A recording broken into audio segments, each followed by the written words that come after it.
So once you've done that prep work, now you're moving on into the rehearsals.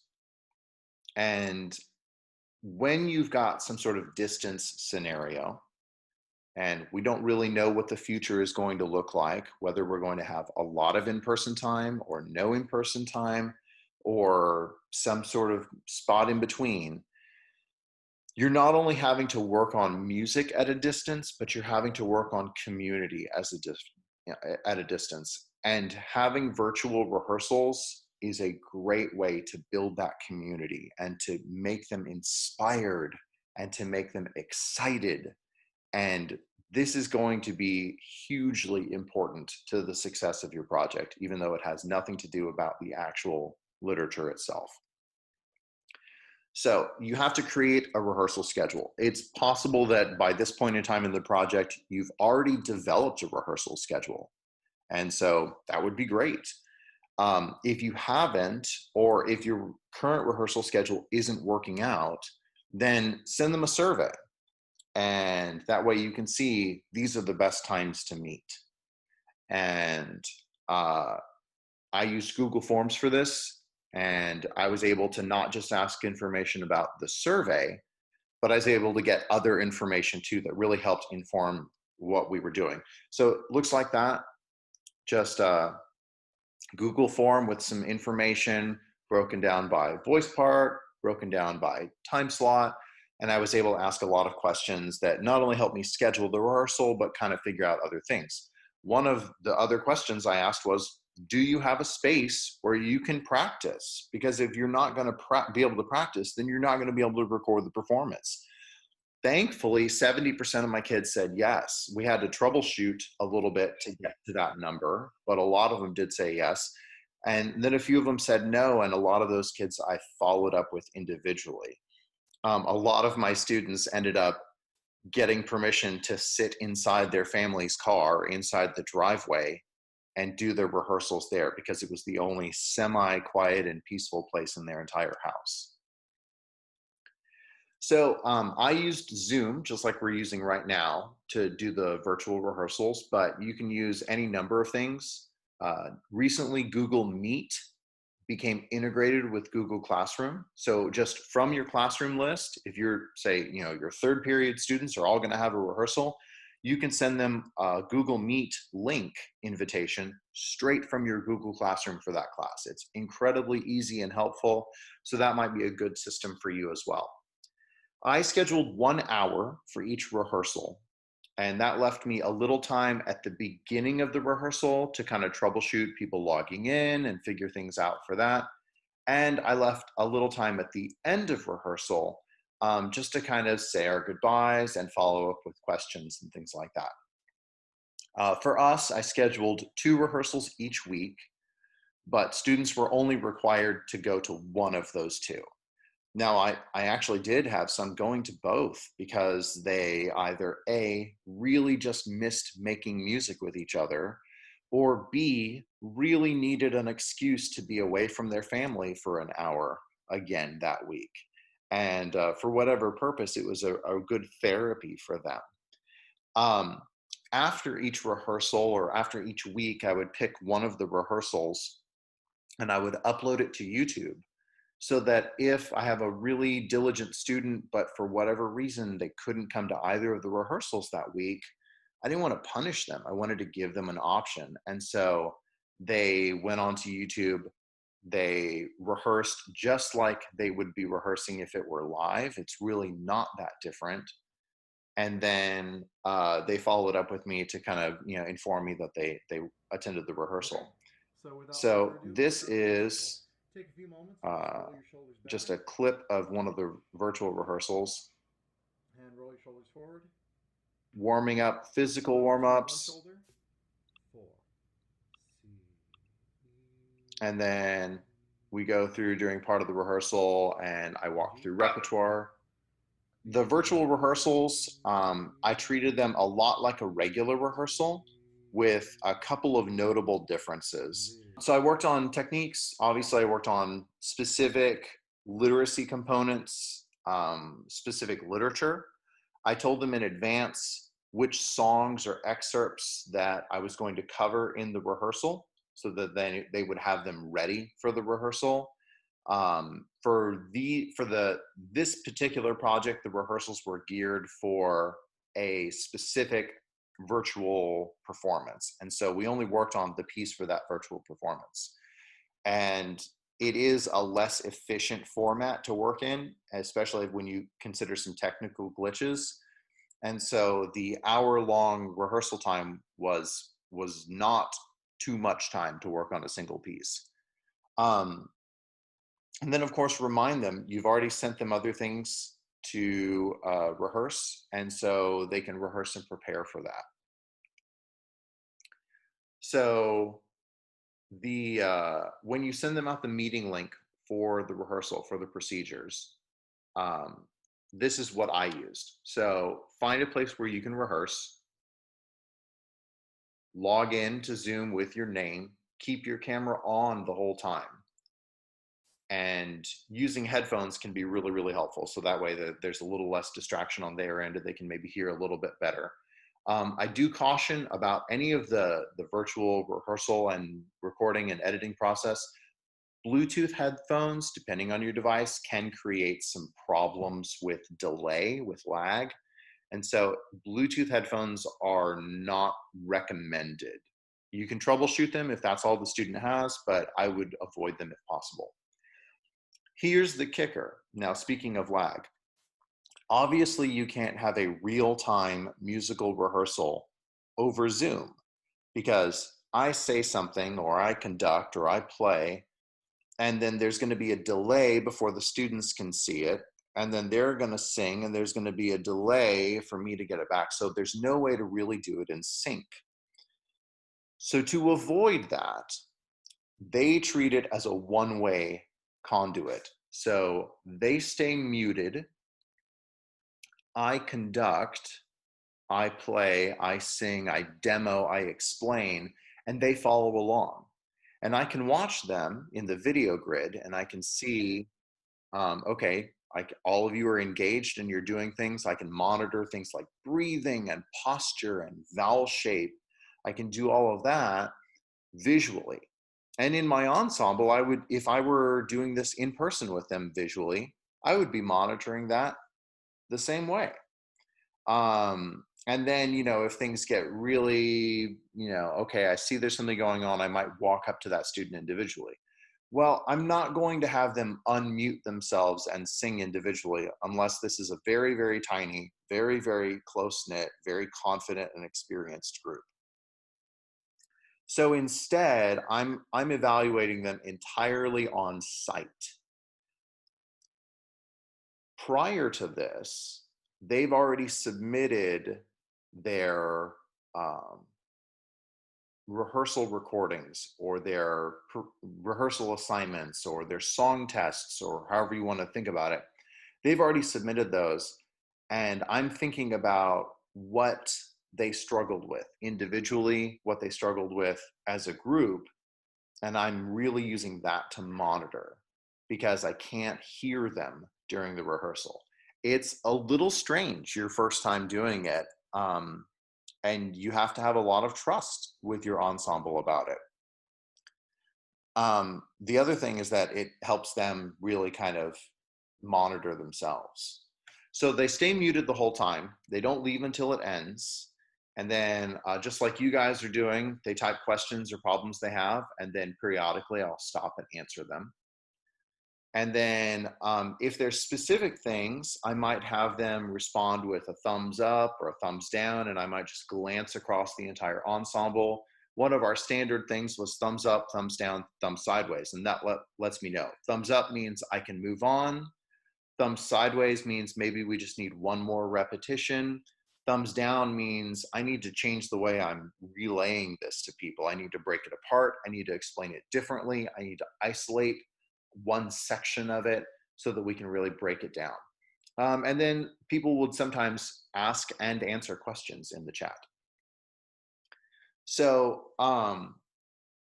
just like I have Kristen helping me moderate this one, I had some student leaders help me. They took attendance, they moderated the chat, And they really helped me just focus on the rehearsal part of it, which is pretty much what my sectional leaders would be doing in person anyway. They would be taking attendance. They would be kind of fielding some questions from their section. Um, we'd begin with some conversation and some welcome. Maybe we'd just have some group conversations. That was really, really beneficial for building a sense of community within the ensemble. And then I just told them, hey, here's what I want to get out of this rehearsal. Help me accomplish it. And I really, the premise was that we're working on a virtual choir, but even more than that, I wanted to build in them a sense of shared purpose, a sense of shared work, a sense of community that they were all lacking. So many of us get into the arts not because of what it allows us to do, but for what it allows us to feel. And when we're separated from each other, it's a lot harder for us to feel that sense of connectedness. And so we have to do a lot of things to try to counteract that. Just like we did before, you're going to have to make sure that people are muted. Even if you do all of the settings in advance and make sure people are muted, some things will happen and people will suddenly not be muted. As far as running the rehearsal, do it however it works best for you. You're going to have to make some subtle changes. You're going to have to adapt because it's a slightly different medium. But if you feel like you do certain things in a rehearsal really well, then try to do those things again through this medium. If you have a rehearsal where you can isolate on only a single part, on a smaller group, on a more simple, streamlined part, then that's going to be better. Running some sort of sectional would be great. That being said, I did rehearsals with big groups and it still worked out just fine. You're going to do a lot of modeling. In fact, I think you're probably going to do a lot more modeling than you would normally do if you were in person with them. And that's not a bad thing because they will have been away from a lot of positive models, and you can really show that to them in a much more controlled environment than you normally do. I noticed that specifically for me, if I was trying to play the piano or a recording while they were singing, that did not work out well at all. So I spent a great deal of time conducting. And because there wasn't any other information coming at them, just me conducting, they were incredibly attentive to that conducting because that's all they had to work off of. And it really helped them. It helped me work on my conducting and it helped them work on watching that. One of the tricks that we did is at the end of every phrase or every other phrase, I would have them sing their final note again. We would cut the phrase off and then I'd have to sing their final note just to make sure that they were in tune. And then I would play those notes on the piano as they started those. And that helped them kind of line up with each of those things. So like I said before, they will have already submitted some recordings, which is why I like to have them send me recordings before rehearsals. So I know going into the rehearsal where they are. If you choose to do rehearsals first, then your first couple of rehearsals, you won't exactly know where they are and you can adapt from that. Once they send you some recordings, then you know, okay, now I need to work on this area. Now I need to address this. Oh, a bunch of my students are having the same problem. So you can really hit those spots. You definitely want to stop and ask them how it's going. You can kind of watch their faces. You can kind of see, okay, this is a problem, that's a problem. Um, you can ask them a lot, and this really helps them develop their own assessment, which I think is one of the most important things for a performer, is to be able to kind of see what you're creating and gauge yourself. You have to be your own biggest fan and your own worst critic all at the same time, and this really builds in that skill set. And then at the end, you're going to end it with gratitude, encouragement. You're going to thank them for being there. Especially if this is kind of an odd thing for them if they're not used to it. Optionally, you don't have to, but I thought this was really helpful for me. I sent out a survey at the end of the rehearsal This helped me track attendance if maybe during when my section leaders checked attendance at rehearsal. Um, and they checked attendance randomly at 2 points during the rehearsal. So someone couldn't just hop on for 5 minutes at the beginning and then leave. So that helped with attendance. But if for somehow we lost someone in attendance, we could catch them with the post-rehearsal survey. And also I could check to see what was going on with them that maybe I didn't realize during the rehearsal. One of the questions I asked, and this is from a Google form, it automatically creates these great little pie graphs for you, was, were you able to rehearse effectively? And out of 143 people, almost 90% said, yeah, it was weird, but I found a way to make it work. And of the remaining, only a small percentage said no. Most of the other people said yes, but it had little hiccups here and there, which, as we've seen, even just in this session, that happens with technology. The other thing I asked is what benefited you most? And these are unedited student responses. You can kind of see what really locked in for them. Having someone conducting, getting to see people in the choir, getting feedback, getting to use my voice, right? I haven't been able to use my voice much. Knowing how I should sound. I think they're talking about modeling, demonstrating there, right? Having a set time for practice. How many of our students would never ever practice if it weren't for a set time, like a rehearsal together?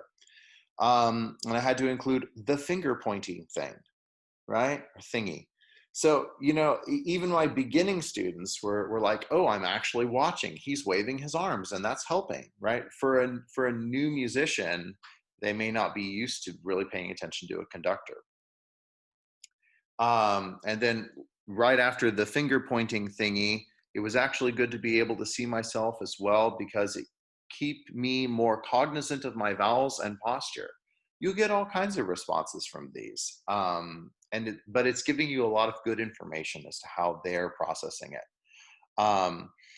And you can see some more things here. So they had a really, really great, outpouring of responses from this. They were excited. They thanked me for having rehearsals, because they didn't get into music to do the busy work. They didn't get into music to do worksheets.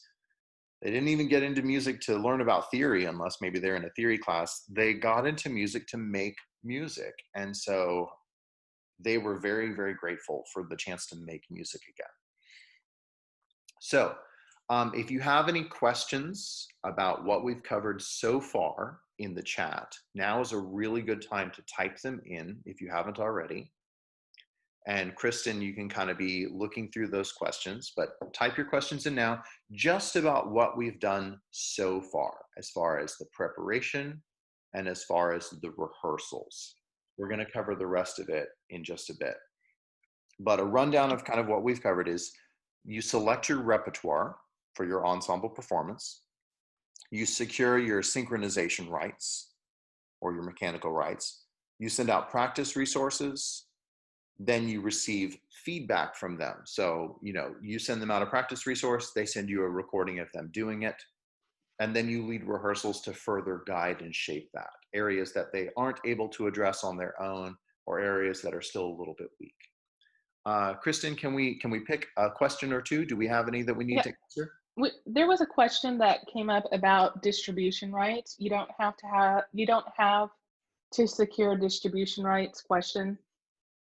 Okay, so my understanding of it is this, and this could be probably its own session, but in a nutshell, if you are just doing something with your students and you have purchased that thing, you've purchased the sheet music, you've purchased the play, and you're just doing something with your students, then you don't have to secure any rights at all.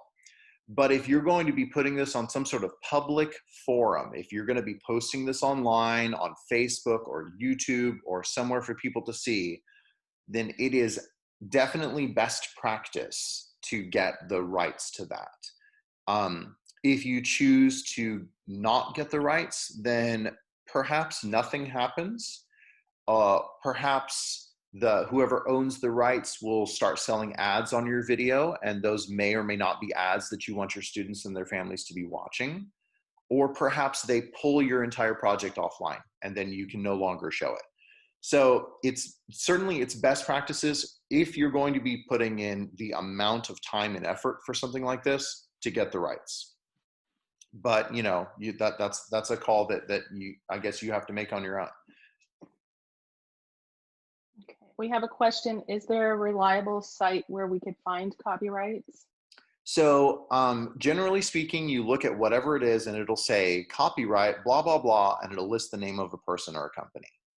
And then you can just Google search that person or that company and find an email address and send it to them.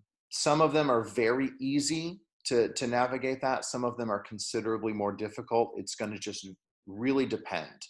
From the sheet music perspective, if it's an original composition by the composer, meaning it's not an arrangement of something, if the composer wrote this piece, then chances are whoever published that piece is going to be the people who own the rights. So you just contact that publisher and you say, I bought the sheet music, dear Alliance Press, I bought the sheet music for this and I would like to do a virtual blah, blah, blah. I'm a public school, here's my information. If it's an arrangement of something else, then you have to go through multiple stages. You have to contact whoever created the original version, and then you have to contact whoever created the arrangement you're using, because they both have a copyright on that. And again, going back to sheet music, if you look at usually the first page or the title page of the sheet music, it will list all the copyright holders right there. Copyright 2018 by Alliance Press, then copyright, 1995 BMI Music, right? So that means it was originally written in 95, but then in 2019, they wrote a new arrangement of it. So you can go that route as well. Okay, a question, one more about recording, and then I have some about rehearsals. For a recorded song, is it the label, the producer, the performer? It's usually not the performer that has the rights. It's usually the production company. So if you're wanting to use a recording, then you would look to see whatever company produced that recording. Just the way that you would look at a publisher for sheet music. And so you would kind of go that route. So, if it's Sony that produced it, then you would contact Sony for the rights. Now, again, that's only if you're using a pre-existing recording in your final project. If you just use that recording in your rehearsals, then it doesn't really matter. You're not sharing it in a public forum. And then we can do one or two more, and then we got to move on. I'm going to try to condense these. So there are questions about what happens if students don't submit a recording before rehearsal, and then they also asked, what if students don't want to record themselves? Do they have to sign any documents for video recordings and sharing in Dallas, Google Drive, Dallas ISD Google Drive, I'm assuming? Sure. So I'll hop back to the securing the rights. No, here we are. So if you're doing anything public with your students, and this is anything public with your students, if you're going to have a public concert, then you need to have a DISD media release form from the students, right? It's a district form. I make every single one of my students complete this form, because if they're doing a public concert, someone's going to record it. Even if I'm not going to record it, someone's going to record it. And I just have a very frank conversation with my students and their parents. If you don't sign this media release form, you cannot perform with us. And I explain exactly what the media release form grants and exactly what it doesn't. I'm never going to share their information. I'm never going to share their names. I'm never going to, it's very, very confidential. The only thing they're going to see is a big group of kids with a bunch of faces that are probably too far away for them to really even understand who's who. And that's what it's going to be. generally after that conversation with a parent and after that conversation about if you can't do it, you won't be able to perform with us, it's incredibly rare for a parent to still say, no, I'm not signing it. And then for them to stay in my class. Usually at that point, they're like, well, if we're not going to perform, we're not going to be in your class. But I mean, that's just a way to cover everyone in the situation. So students do need to fill that out. Now, as far as what to do with students who don't want to record, I would ask you, what do you do with students who don't perform? What do you do to students who don't submit work? You know, a year ago, 2 years ago in your class, if you have a student who did not submit work, who did not participate in class, and or who did not come to performances, how would you evaluate that? What steps would you take? And I think a lot of those same steps you could do. You treat this as just a normal requirement of the class. Now, under the emergency pandemic, we're only taking certain grades. I had students that would do one assignment and then not the other and things like that. And that happens. They're kids. You resolve it. But as we move into potentially doing more distance stuff this coming year, I think that you kind of have to create a more solidified set of standards. So maybe you extend a deadline, or maybe you say, here's 6 assignments, but you can only drop one of them. And part of that's going to be a conversation with your administration team, right? How strict can you be on grading? And that's going to be a policy coming from them.